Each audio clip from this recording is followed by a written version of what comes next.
Praise the Lord! Amen. Magdala po tayo ng pamaypay natin na walang hiram-hiraman po. Bawal humiram, mainit.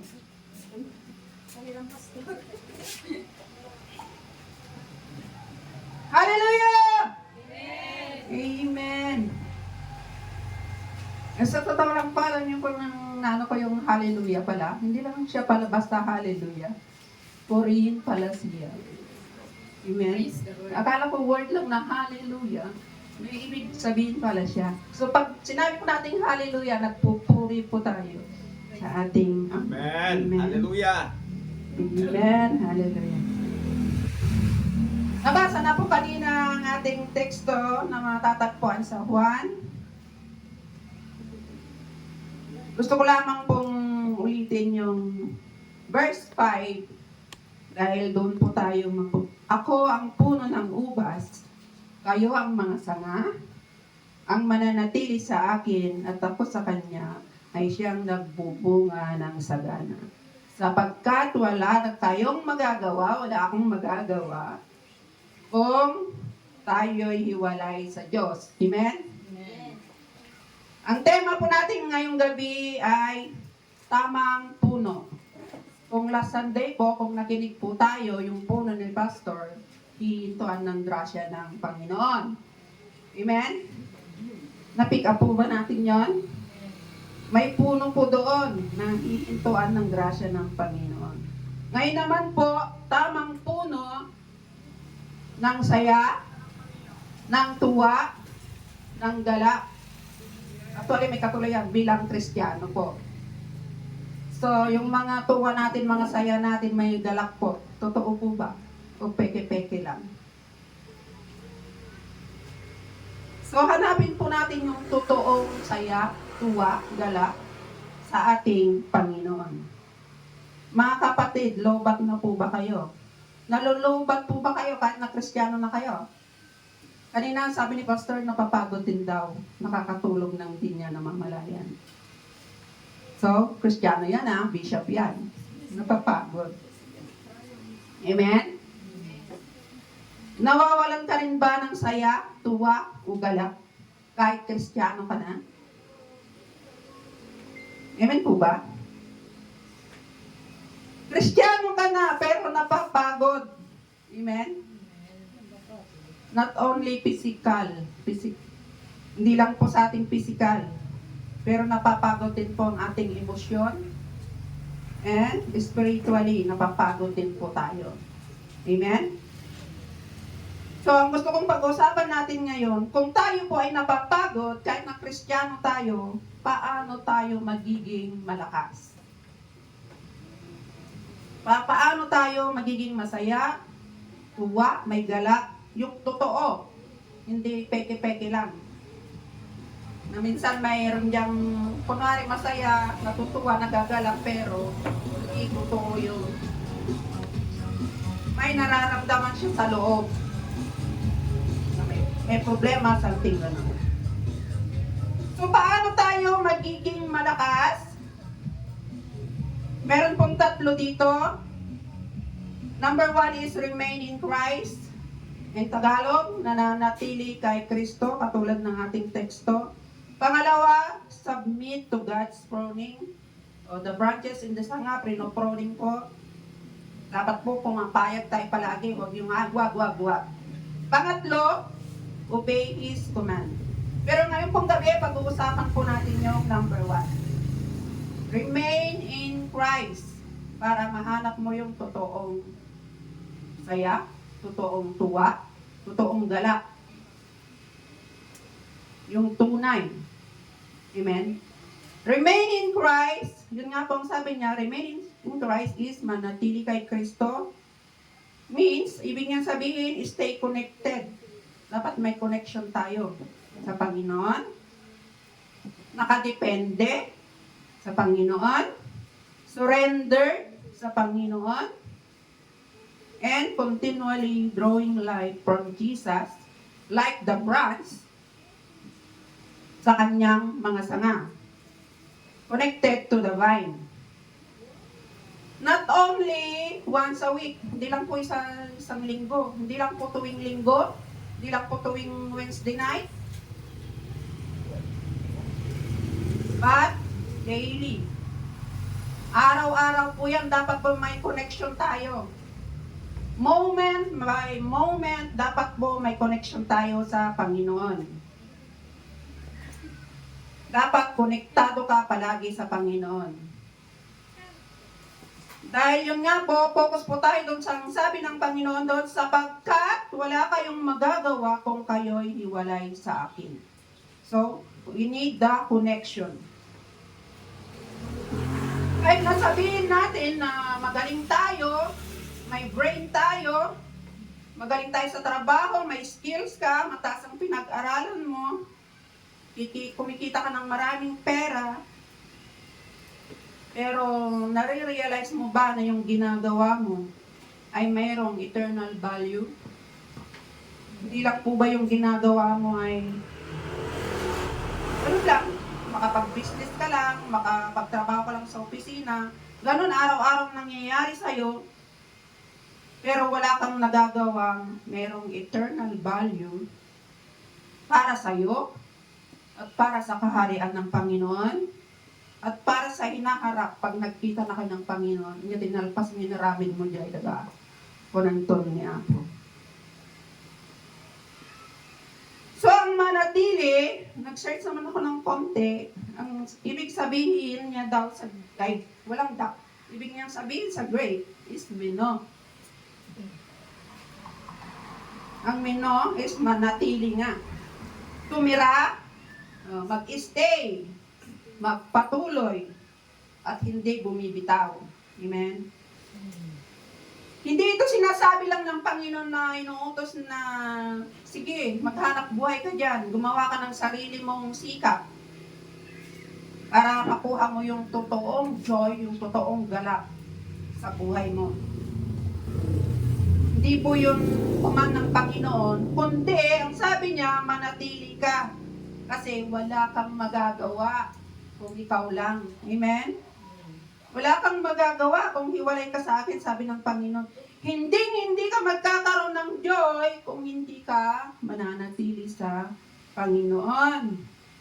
Maraming tao ang iniisip nila kung may problema, pinagdadaanan. Alam niyo po ba yung laging dialogue ng mga tao na, pag kumambay, biro kang tibig-bagik, hahanapin ko muna yung sarili ko.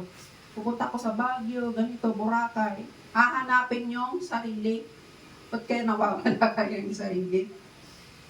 Di po ba? Ganun laging naririnig natin, hahanapin muna yung sarili niya.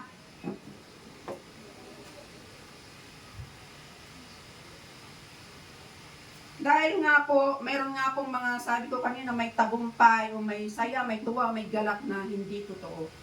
Ay may tagumpay na hindi naman talaga totoong tagumpay. Dahil hindi nga galing sa connection mo, o pananatili mo sa Panginoon.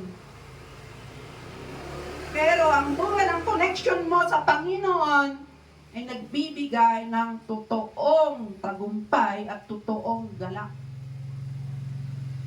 Mas masarap din yung doon sa Ilocano po, rag-o.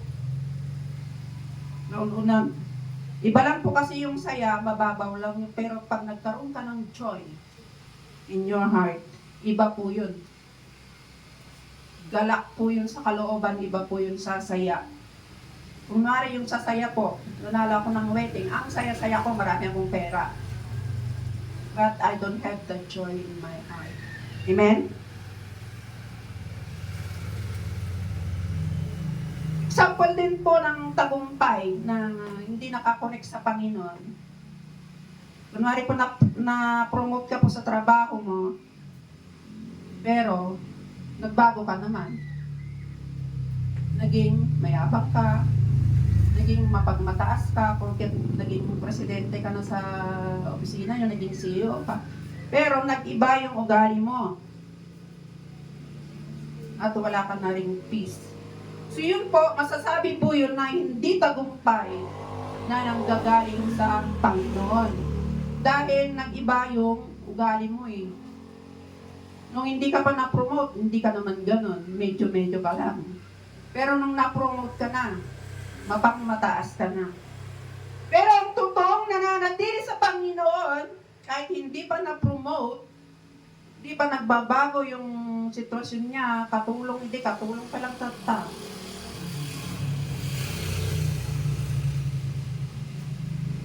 Pero ang na-realize niya na may nagbabago, may nabago sa kanyang puso. May binabago ang Panginoon sa kanyang puso. Ano po yun? Natututo siyang maghintay na ma-promote siya bilang mayordoma. Nagiging humble siya. Ito po yung totoong success kasi nagkakaroon ka ng magandang puso. So, dapat po nating ma-realize kung yung tagumpay po na nakakamit natin, nag-iiba po ba yung ugali natin. Hindi po from good to worse o worse to good. Dapat ma-realize po natin yun at yun po, doon natin masasabi if you are connected sa ating Panginoon. Ang tunay na tagumpay sa buhay ay buhay na may kahulugan. Hindi lang yung busy ka araw-araw, Sister Vilma, na marami kang ginagawa. Matutulog ka, gigising ka, pasok ka sa trabaho, magluluto ka. Marami kang gagawin sa labas, uwi ka na naman, matutulog, magigising. Ganun na lang, yung routine ng buhay mo. Kada ganun na lang. Kaya maraming tao ang successful, pero empty. Empty yung nararamdaman nila.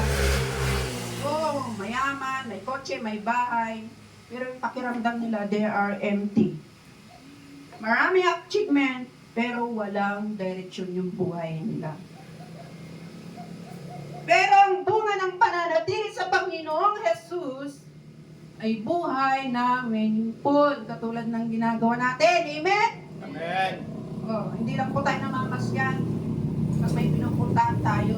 Dala po natin ang salita ng Panginoon. Amen? Amen. Hallelujah. May buhay na meaningful, may purpose. Yung inspired kang gumising, ay bukas, Children's Festival namin. Inspired ka na gumising ng alas 3, magluto. Inspired ka na bumangon araw-araw dahil alam mo ang buhay mo ay mahalaga sa Panginoon. At meron kang purpose na gagampanan na binigay ng Diyos. Alamin po natin yung purpose natin sa buhay. Amen. Hindi lang po tayong busy-busyhan sa araw-araw sa ating bahay. Ang pagbubunga na nagbibigay ng totoong joy o galak ay hindi yung marami kang nagawa. Kuna naman dito ikagsa.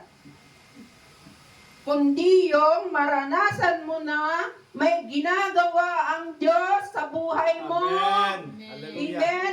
Amen. Alam niyo na po ba na may ginagawa ang Diyos sa buhay niyo? Amen. Tatahimik po, pero may ginagawa po ang Diyos sa buhay natin. Minsan din natin napapansin dahil busy tayo araw-araw.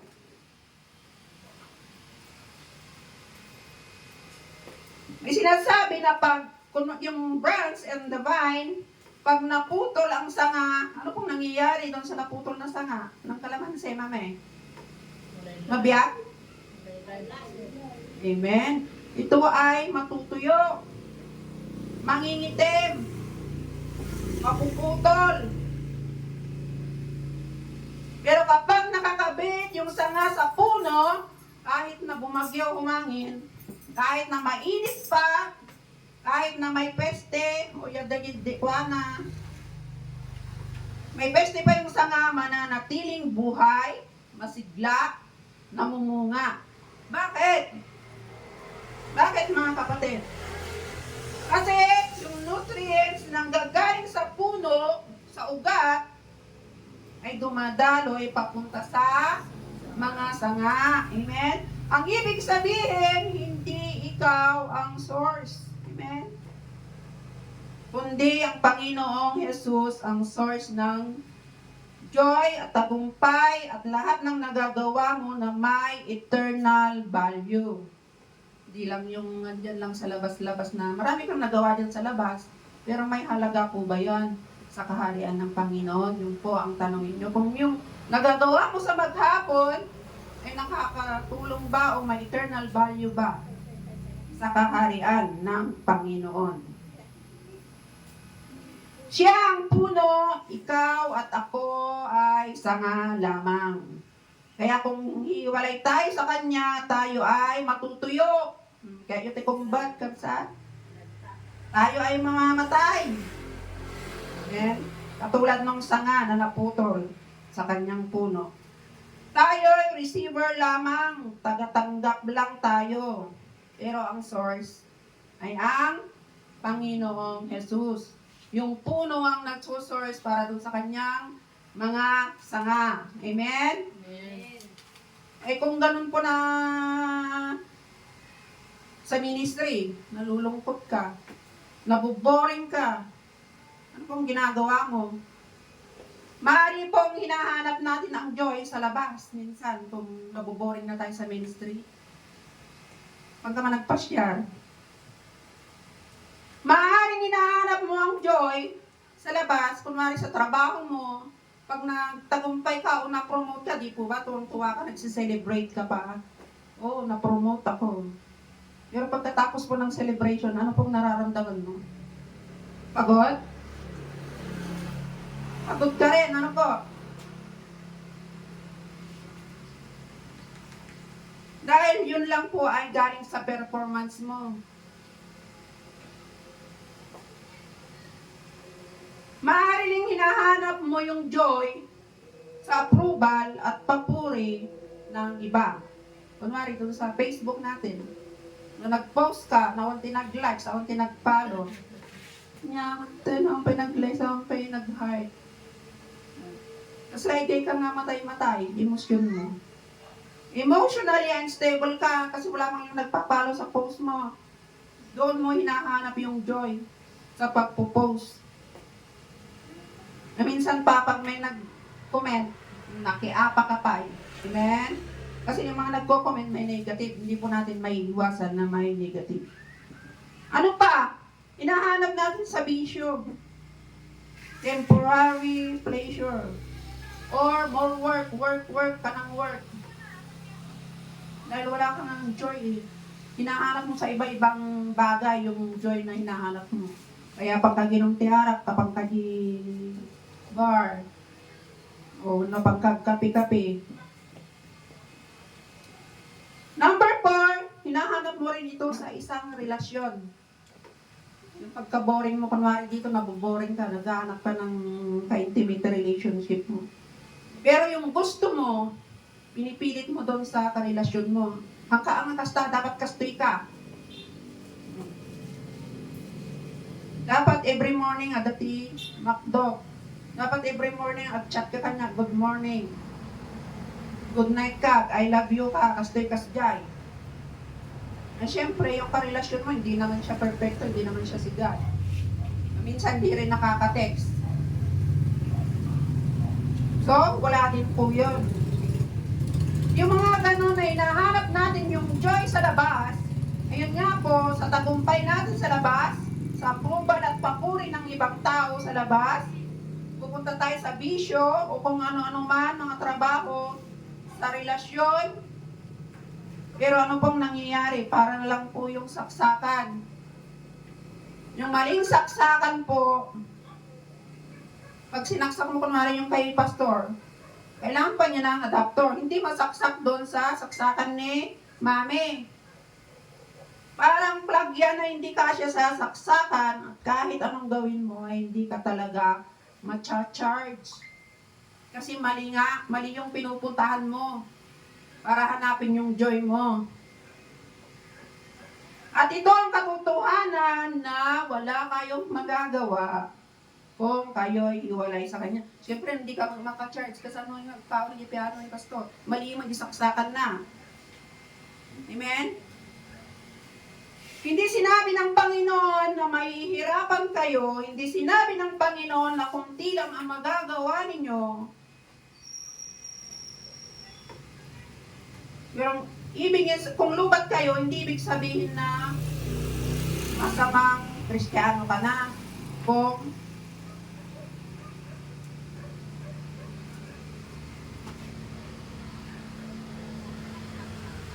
nalulobat ka, it's normal na nanapas sa amin yung makatuturugan. Ang ibig lang sabihin, kung nalulobat ka, kung inaantok ka na kapatid, dapat kumonek ka na naman sa source. Sino pong source natin? Ang Panginoon. Amen. Hindi mo kailangang maghanap sa iba't ibang lugar ng bagong galak, ng bagong joy, ng bagong lakas. Kailangan mo lang bumalik at manatili sa Panginoong Jesus. May umalis na po ba yan? Ang ugat ng joy ay hindi nakakabit sa buhay natin dito sa lupa, kundi sa buhay na kay Kristo. Tanong po, kung mawala po ang trabaho mo, may joy ka pa ba? Kung masira ang relasyon mo, may joy ka pa ba? Kung iniwan ka ng asawa mo, may joy ka pa ba? Amen. Kung hindi magbabago ang sitwasyon mo, may joy ka pa ba? Dapat ragsak mo, dapat diragom, kapsat. Kung ang sagot mo ay wala kang joy doon, hindi naman po masama. Ang ibig sabihin lang po, ang joy mo ay nakakabit sa maling puno. Amen? Amen. Ano po ba yung maling puno? Doon sa relasyon, doon sa pera, doon sa trabaho, doon sa kachat mo, na istorbo sa'yo.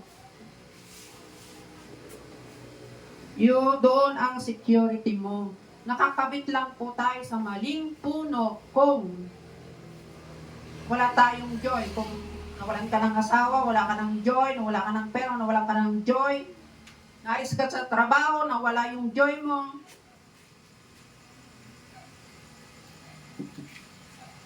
Ibig sabihin lang po, naka-connect tayo sa maling puno. Kaya hanapin po natin yung tamang puno na nagbibigay ng tamang saya, tamang tuwa at galak sa buhay natin. So, paano nga po manatili sa Panginoong Jesus para mahanap natin yung totoong joy? May isa po dito, stay in His Word. Magbasa po tayo ng Biblia, hindi naman po para malaman natin yung buong Biblia. Pero kung nagbabasa ka naman ng isang verse sa araw-araw, at least po, may naririnig tayo o nababasa tayo na salita ng Panginoon. Sa araw-araw po yun, ha? Stay in, number 2, stay in prayer para makapanatili tayo sa Panginoong Jesus. Para kung yung paghinga natin, stay in prayer automatically. Automatic po yun. Hindi po yung kararagat niya, maansa, masatsadutak sa. Hindi po ganun. Automatic po katulad ng ating paghinga. Hindi po ba yung paghinga natin automatic? Abay, agabi sa man, kung kulang. Hindi po, di ba? Automatic yun. Inhale, exhale. Automatic yun. Walang nagsasabi na gagas ka man. Hindi po. Ganun po yung pakikipag-usap sa Diyos. Ganun po yung running communication sa Diyos, moment by moment, ginagawa mo ito na para mabuhay. Sige man ang kamanagangas, magbiyag ka mata. Amen? Dahil ito ang buhay mo, no? Agangas ka. Kapag tumigil ka sa paghinga, anong mangyayari sa'yo? Masasakal yung katawan mo, amen? Oh, ganun din po, pag ang mangyayari sa ating kaluluwa. Kapag tumigil tayo sa panalangin, napapalayo tayo sa Diyos. Amen. Nawawala yung connection natin sa Kanya. Hanggang unti-unti na yung ginagawa na lang natin is ritual o or mechanical na sinasabi nila, nagiging walang value. Itong ginagawa natin na ganito, nagiging walang value po para sa eternal. At doon tayo nabibigo, doon nawawala yung joy natin kasi hindi na natin maramdaman. Kasi hindi tayo nakakonect sa source ng joy, sa source ng galak. Kaya kung hindi ka nananalangin, hindi naman po agad namamatay yung pananampalataya natin. Pero, unti-unti kang naubusan ng battery kung hindi ka nag-charge. Amen. Unti-unting naubusan ng lakas, hindi ka na nagkakaroon ng peace, naubusan ng peace, naubusan ng joy. Unti-unti po yun. Parang yung bar ng battery natin, unti-unti. At pag may problema ka na, nararamdaman mo na, yung takot ay mas malakas, ang puso mo ay mas madaling mapagod na. Pero, kapag nanatili ka sa panalangin, tulad ng sinabi sa Pilipos 4, na manalangin ka, hingin mo ang lahat ng gusto mo, nang may pasasalamat. Amen? Amen. Isa pa, stay in repentance. Kasi minsan, hindi naman po maiwasan, nagkakasala nga tayo po, di po ba? Kapag nagkakasala tayo, hindi nawawala ang relasyon natin sa Diyos. Pero, napuputol yung fellowship o connection natin sa Kanya. At ito ang nagbibigay sa iyo ng kalungkutan dahil wala ka ng fellowship sa Panginoon. Parang charger na natanggal sa saksakan. Tapos lakas dyan tayo kakabsatan, no? Awanti connection tayo, iti, apo. Andun pa yung cellphone sa charger. Pero walang dumadaloy na power kasi nga hindi siya nakasaksak. Amen? Ang kasalanan ang nagdi-disconnect sa atin sa Diyos. Nagiging manhid tayo minsan.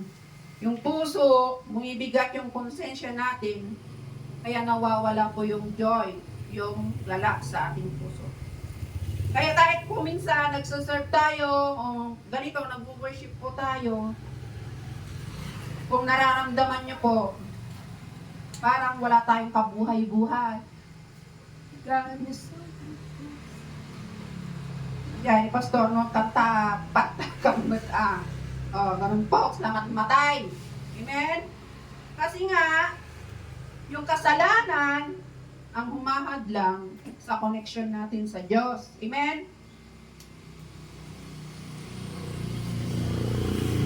Huwag po natin sabihin, hindi po tayo nagkakasama, mayroon po tayong nagagawang kasalanan na hindi natin namamalayan. Yung mga maliliit na kasalanan po.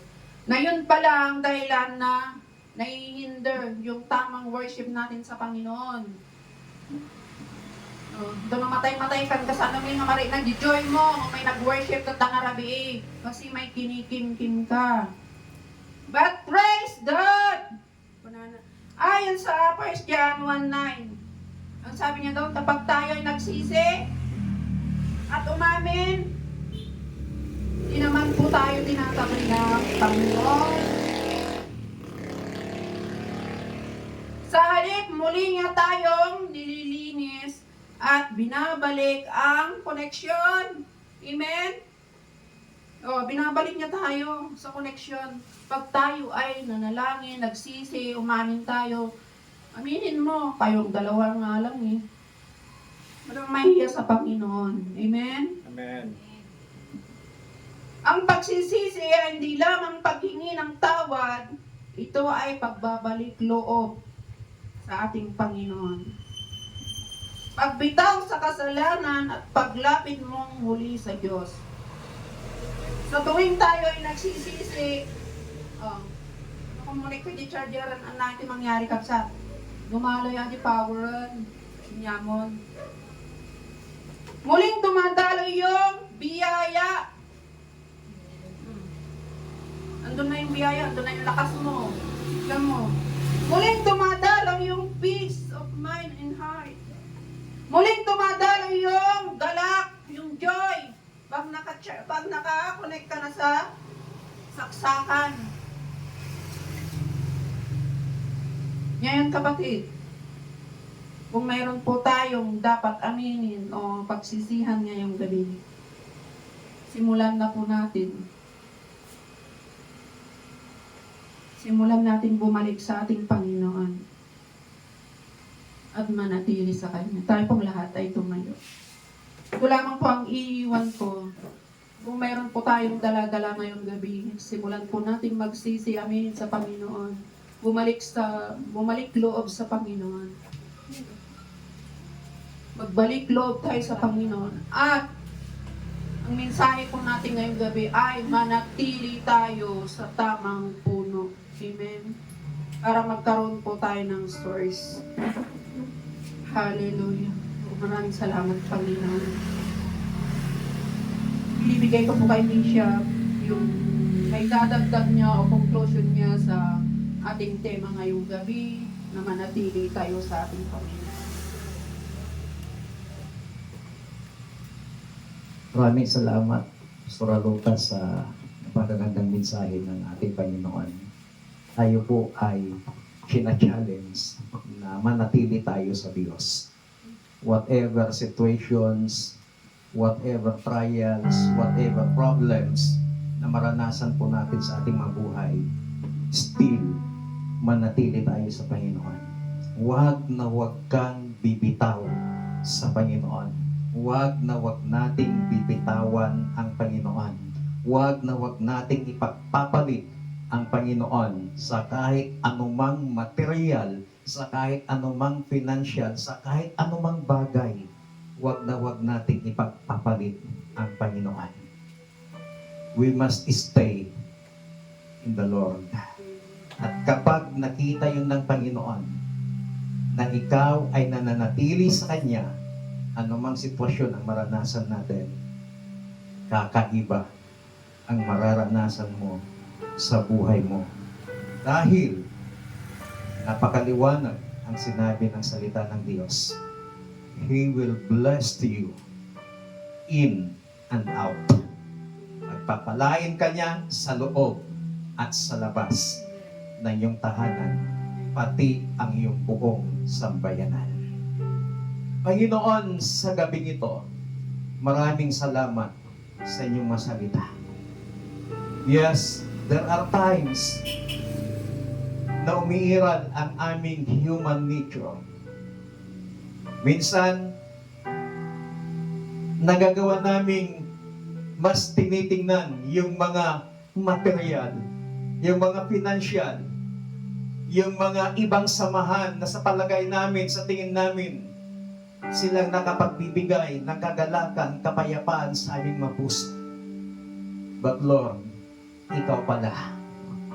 Panginoon, forgive us na kung minsan umiiwas kami, na kung minsan bumibitaw kami sa iyo, na kung minsan lumalayo kami sa inyo. Forgive us, O God. At sa gabi pong ito, salamat sa iyong masalita. Truly, na mahal mong bawat isa dahil patuloy mo kaming pinapaalalahanan. Panginoon, help us through the power of your Holy Spirit to remain in you. Whatever situation na maranasan namin sa aming mabuhay, Holy Spirit, tulungan mo kami na huwag bibitaw sa Diyos at mananatili kami lagi sa Kanya. Maraming pong salamat sa iyong lingkod na siya mong ginamit. Patuloy mo siyang pagpalain, patuloy mong palawagin, palalimin ang kanyang pangunawa at kaalaman sa inyong mga salita. Salamat po. Salamat ng marami. In Jesus Christ, mighty name we pray. Amen. Palakpakan natin ang Panginoon. Hallelujah.